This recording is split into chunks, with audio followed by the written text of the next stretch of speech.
Good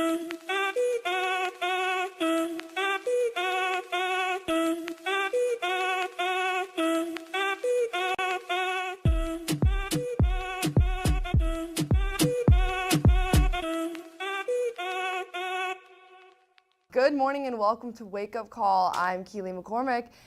And today we'll start off with breaking news this morning. Founder of WikiLeaks, Julian Assange, has been arrested today in the UK. According to the UK police, his arrest is due to a request for extradition by the United States. Assange has been in the Ecuadorian embassy since 2012 under an asylum claim. As of today, the Southern District of Virginia has unsealed an indictment that was drafted March of 2018. And in that unsealed indictment, Assange is charged. And right after this, we'll be back with some more news plus the rest of Wake Up Call, so stay tuned. For students searching for a way to stay active in an outdoorsy way, the City of Lawrence has bike trails running in every direction, and with the new bike share program, we can stay in shape as we tour the sights of our beautiful city. Clinton Lake is only a short 30-minute bike ride away from Daisy Hill and has the most incredible sunset location in all of Lawrence. Walking campus may give you the KU calves, but biking can give you the KU thighs. Bike Lawrence today.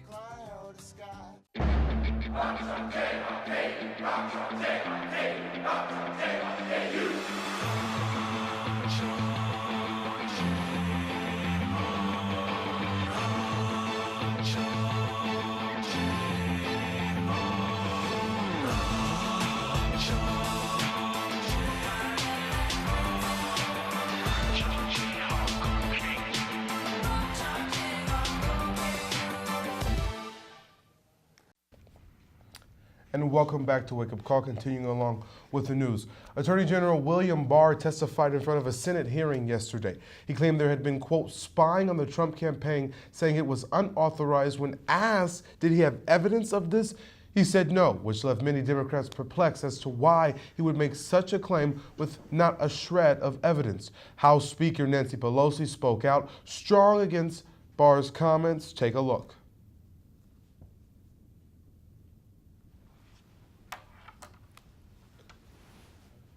How very, very dismaying and disappointing that the chief law enforcement officer of our country is going off the rails yesterday and today. He is the Attorney General of the United States of America, not the Attorney General of Donald Trump. And according to CNN, they have already started this investigation into why the investigation into the Trump campaign and its Russia ties started in the first place. And the United Kingdom has averted disaster. After voting in a referendum to leave the European Union, they've been trying to set up a deal to make the transition smooth. But no deal has been reached, and the deadline to leave the EU was Friday. But late yesterday, there was an agreement put into place that will extend that date to reach a deal until October 31st. And since the last time you saw us, the Homeland Security Department looks a little different. Secretary Kristine Nielsen was let go after reports say she was clashing heads with President Donald Trump over border security. Following her departure, the director of the Secret Service, Tex Owls, was let go after more than 40 years of service, and it was a shock to the department. Secret Service officials were surprised by the announcement, and according to sources with CNN, they say that Nielsen was really unhappy with Donald Trump's policies, and so she decided to step away, but he fired her before she could step away. And to a story we covered last week right here on Wake Up Call, the case of Timothy Pitson. If you're unaware of the situation, Timothy Pitson went missing in 2011, and on April 3rd, a young man told people on the streets of Kentucky that he was Pitson and that he had just escaped his kidnappers. However, the DNA test revealed that this young man was not Timothy Pitson, but he was a 23-year-old ex-con named Brian Reaney. He said he adopted Timothy's identity once he learned about his case. Reaney will remain in jail until his case is solved. And moving along, a gas explosion in Durham, North Carolina left one person dead and several injured after a partial building collapsed yesterday. The blast occurred when a contractor hit a 2-inch gas line. 15 people were rushed to hospitals in the area, and one of the injured was a firefighter. Witnesses described the area as a war zone, and half of the block is destroyed. And we here at Wake Up Call send our thoughts and condolences to that community during this certainly tough time. And Sally Buzbee, executive editor of the Associated Press and overseas journalist in over 100 countries, will receive the 2019 William Allen White Foundation National Citation Award. This honor focuses on journalists that have done outstanding work throughout their career. And we'll be right back with that interview. Stay with us. From adversity, we rose. We made history and became pioneers, voyagers, champions, Jayhawks. And when our chant rises, haunting and hallowed, Jayhawks are telling the world what's near. Victory. And welcome back to Wake Up Call. Sally Buzbee, executive editor of the Associated Press, who oversees journalists in over 100 countries, will receive the 2019 William Allen White Foundation National Citation Award. This honor focuses on journalists that have done an outstanding work throughout their career. Associate Dean Scott Renardi says her return to campus is an important moment for KU journalists. Take a look. Oh, it's a fantastic opportunity for our students to meet her. She has been so influential in journalism throughout the world. She has just been a star from day one in terms of journalism and what kind of professionalism she brings. 3 p.m. this afternoon in the Woodruff Auditorium in the Kansas Union. The event is free and open to the public. And joining me now, executive editor of the Associated Press, Sally Buzbee. Thank you for being here. Thanks so much. How are you doing this morning?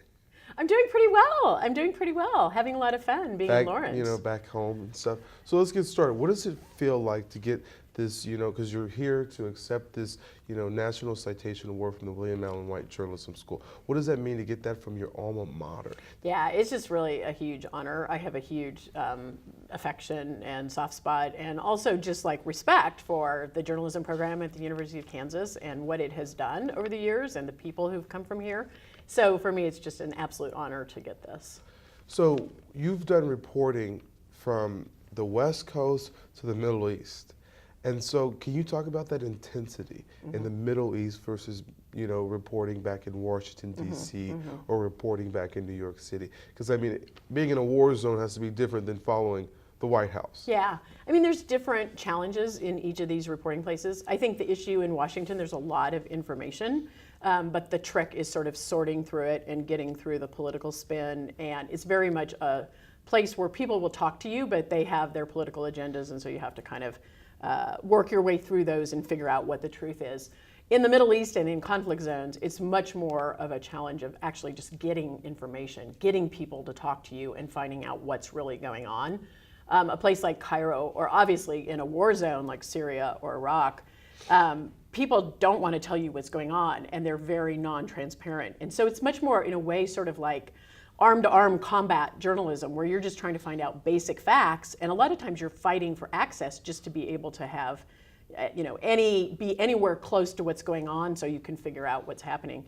All kinds of security issues and things like that too. What are some but with that being said, you had to learn some valuable lessons being in where information is not just free flowing.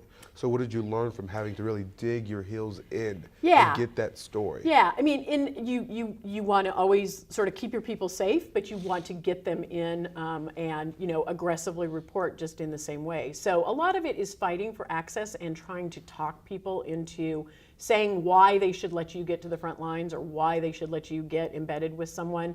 And then it is just trying to, oftentimes these situations are very complex, so there's a lot going on. What does the outside world actually care about here? What are the critical things? How's the war going? Is the Islamic State still in control in Syria? Or what's happening to the refugees? Focusing more, I would say, on like the big picture and the details that will really help the outside world understand what's going on. So moving back to reporting here, the 2006, I heard you talking yesterday, you were talking about how the political reporters really didn't expect Trump to win that 2016 election. And no one really expected. I mean, his own campaign manager came out that day, source from his campaign saying, we don't think we're gonna win. So what lesson did you learn from that, and you pass your journalists now that work under you at the AP, about how to move forward from a moment like that? Yeah.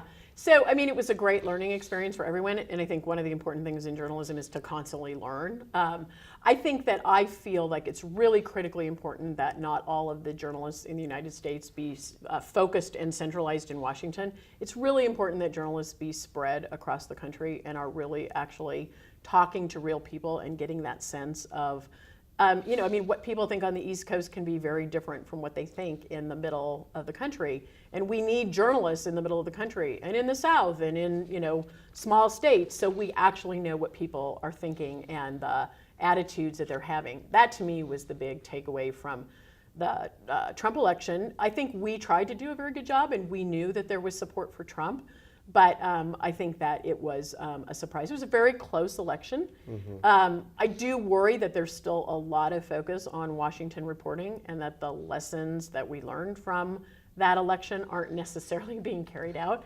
And we're sort of fighting every day to make sure, as we're preparing for this election, we're trying to make sure that we have political journalists spread around the country who are helping us figure out what the mood of the country is. So this may be a slam dunk question for others, but listening to you speak, I don't necessarily think it is.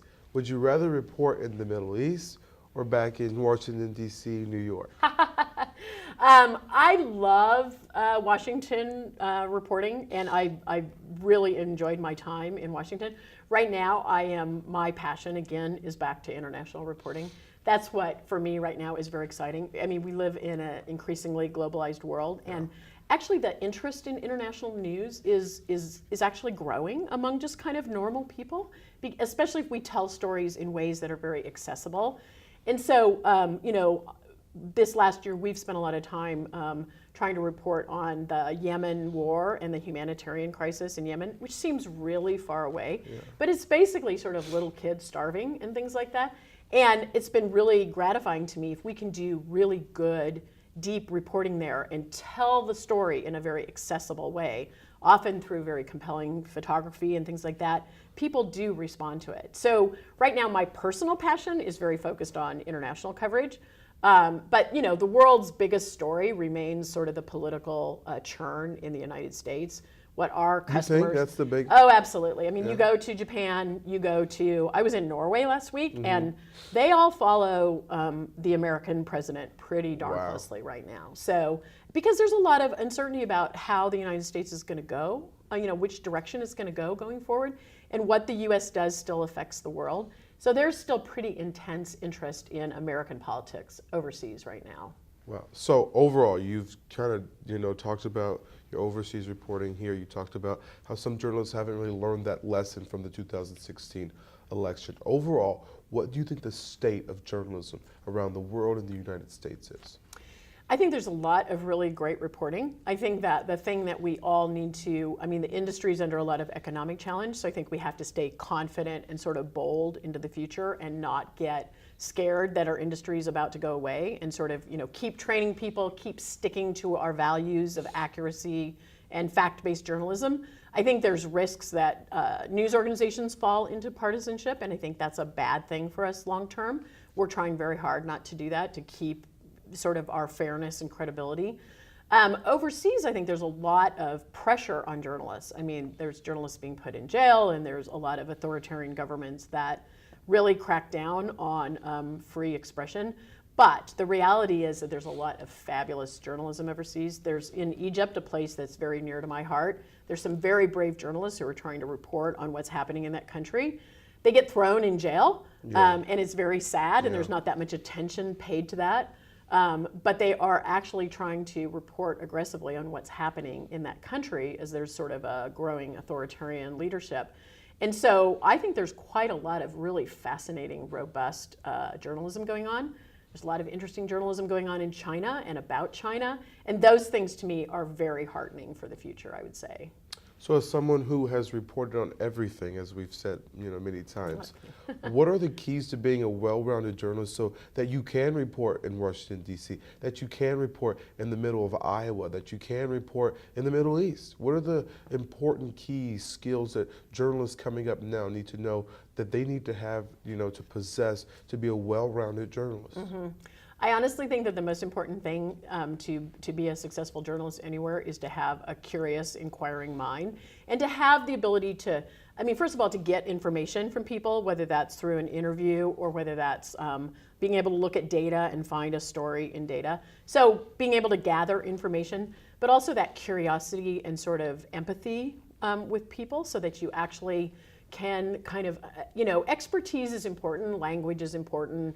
Speaking Arabic, if you want to cover the Middle East, is important. But to me, it's really the personality of the journalist that's the most important thing, and that training so that you know how to talk to someone, you know how to get information.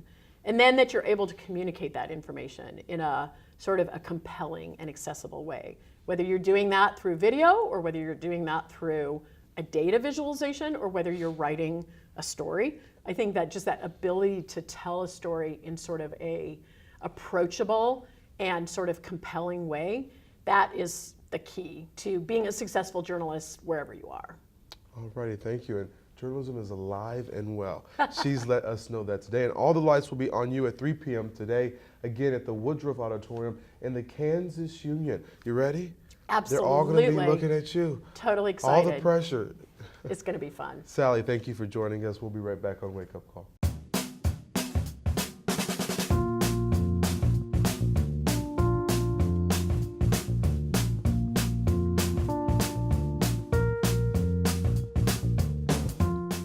Shop local in the heart of the city, you support the people that make our community thrive. The money you spend here stays here, in this place we call our home. Lawrence, Kansas, where there's good old-fashioned hometown pride. Eat local, drink local, shop local. Welcome back to Wake Up Call, and that was a great interview by Malik, and great to just hear from her, and very inspiring for us upcoming journalists. It was very, very good. Professional career and very well spoken. Now time for Weekend Review.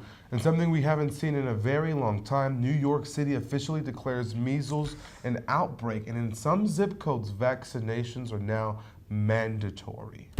And Jeff Bezos and his ex-wife have made their divorce final.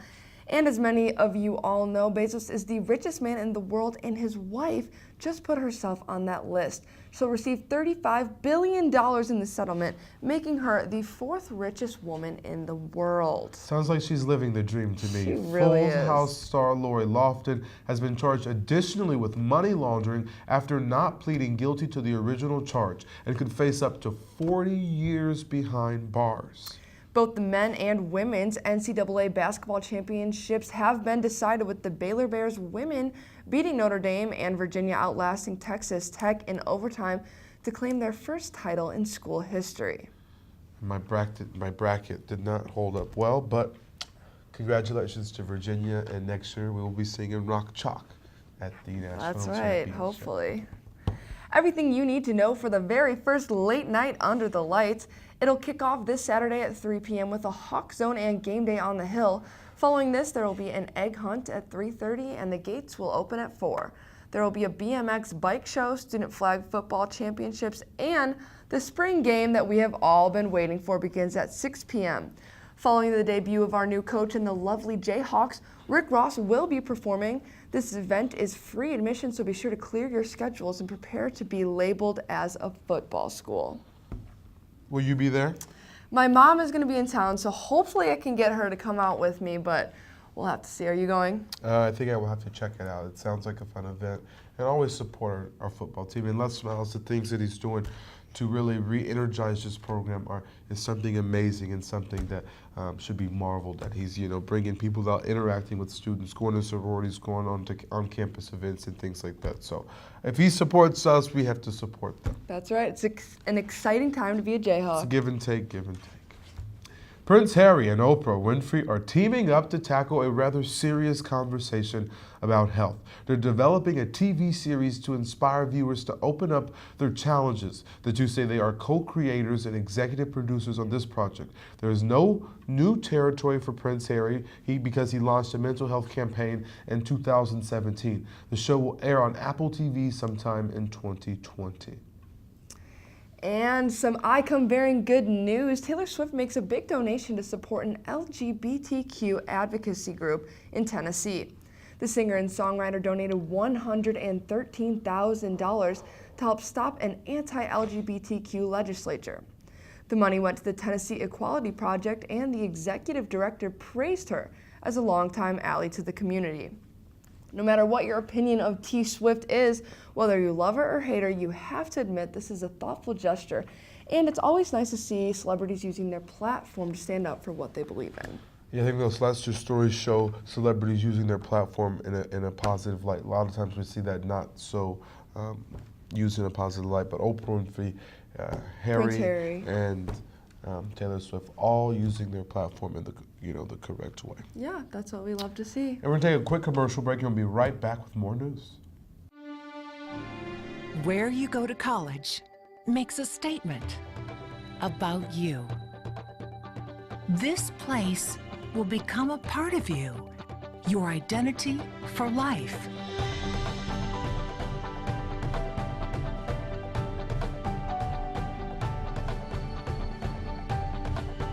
The University of Kansas, a great place to be you. Welcome back to Wake Up Call once again. Now we're going to talk a little bit about basketball. Yesterday, freshman guard Quentin Grimes officially declared for the NBA draft. He made the announcement on Twitter and thanked the Jayhawk community for always bringing the noise.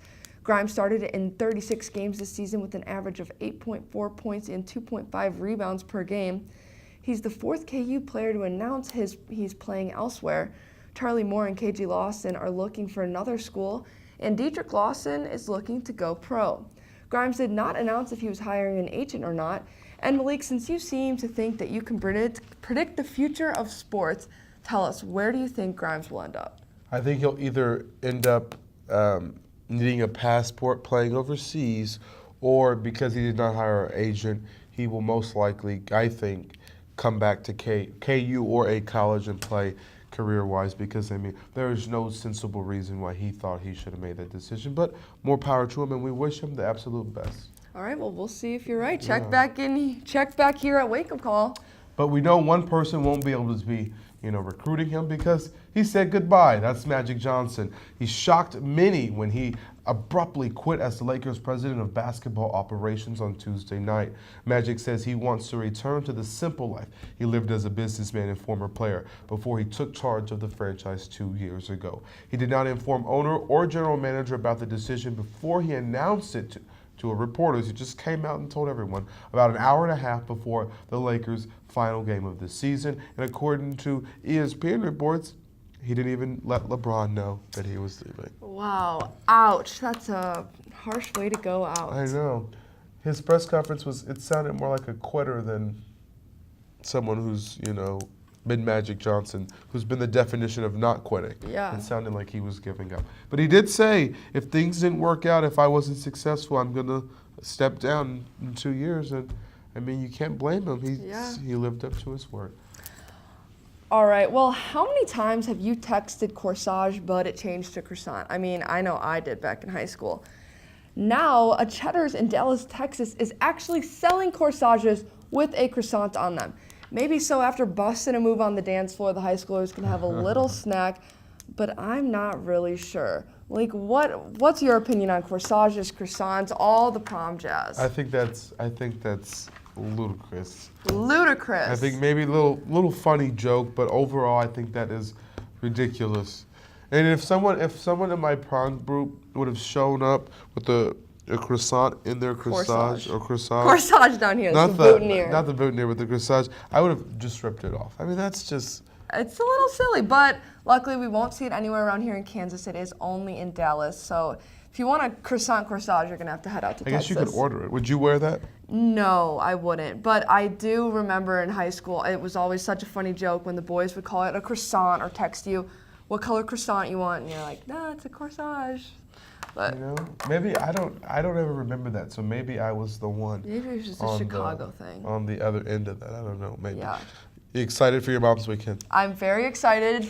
Mama McCormick will be rolling up to Lawrence tomorrow afternoon, so she's excited. She's excited to see you. I wish your mom was coming too, but it'll be good. Good weekend. That's good. Well, thank you for joining us. Thank you, Sally Buzbee, for stopping by. I know she's a busy lady with her return back to Lawrence. But for Keely McCormick, I'm Malik Jackson. We'll see you right back here next Thursday at 10 a.m. right here on Wake Up Call.